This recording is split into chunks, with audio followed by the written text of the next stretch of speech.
Hey guys, nice to see you today. Well, today I want to give you guys 5 more tips for getting the best possible shots with your DJI Spark. And if you don't have a Spark, that's no big deal because these tips are pretty much applicable to any drone.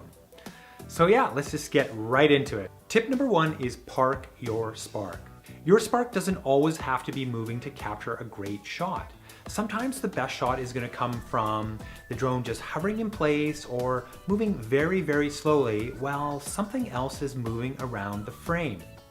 Things that immediately come to mind are a rushing river or rolling waves, traffic, or people running, walking, or biking by.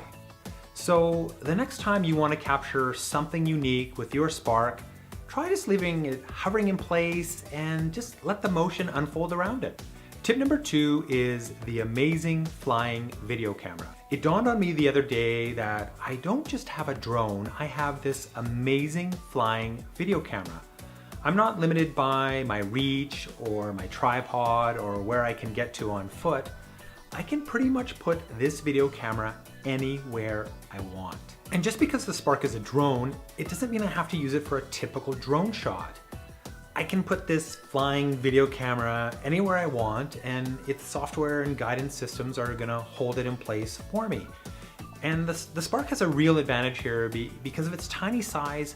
I can sneak this drone into a lot of places that the bigger drones just can't get to. So the next time you're out there flying, use your imagination and come up with some unique camera angles that will really make people wonder how you got the shot. Remember, it's not just a drone. You have this amazing flying video camera. Tip number 3 is composition. So you've mastered all those basic drone shots and you want to take your stuff up to the next level. Well, how do you do that? Well, you do that by giving more thought to composition. Now, there's a rule in photography and filmmaking called the rule of thirds. And what it's about basically is dividing your frame up into thirds, both horizontally and vertically. And then the idea is to place your subject or something of interest along those dividing lines, or especially in any of those intersecting points. And by doing so, you're immediately going to add visual interest to your shots. To help with composition, you're going to want to turn on grid lines in the DJI Go app.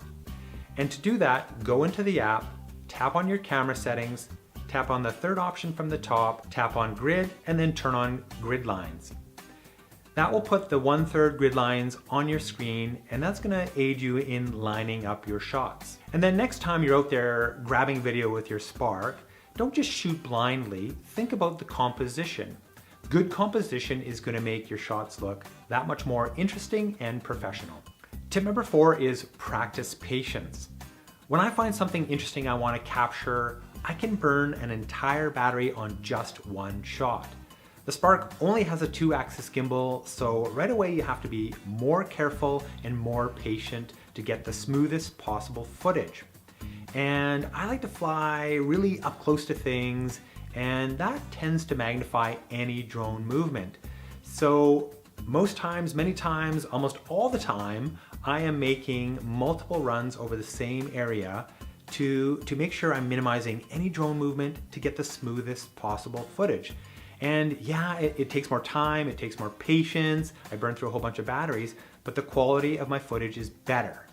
So slow down, be patient, practice patience, and the quality of your footage will improve. Tip number 5 is keep the camera rolling. Before I take off with my Spark, I hold it up into the light and I set manual exposure and I set my white balance. And that's something I can always refine during the flight, but I want to make sure they're set so I can capture good footage right away. And the very next thing I do before I take off is I start the video recording and I leave it on for the remainder of the flight. So why do I do this? Well, I do it because I don't want to miss any unexpected moments. I can always go and delete unwanted footage, but I can't recreate the moment that I miss.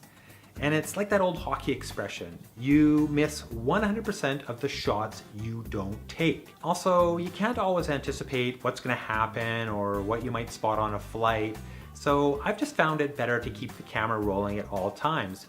And yeah, you're gonna fill up your memory cards faster and you're gonna have to be more diligent about managing the space on them, but I think that's a small price to pay to make sure you don't miss any potentially great shots. And one bonus tip here, guys, if you do happen to power down your Spark without stopping the video recording, you may end up corrupting the video file, and luckily somebody has already figured that out and solved the problem. So I'll put a link in the description to a couple of software tools that could help you if you do run into that scenario. But other than that, remember, when you launch your Spark, just keep that video camera rolling so you don't miss a moment. Well, there you go, guys. 5 more tips to help you capture better footage with your DJI Spark.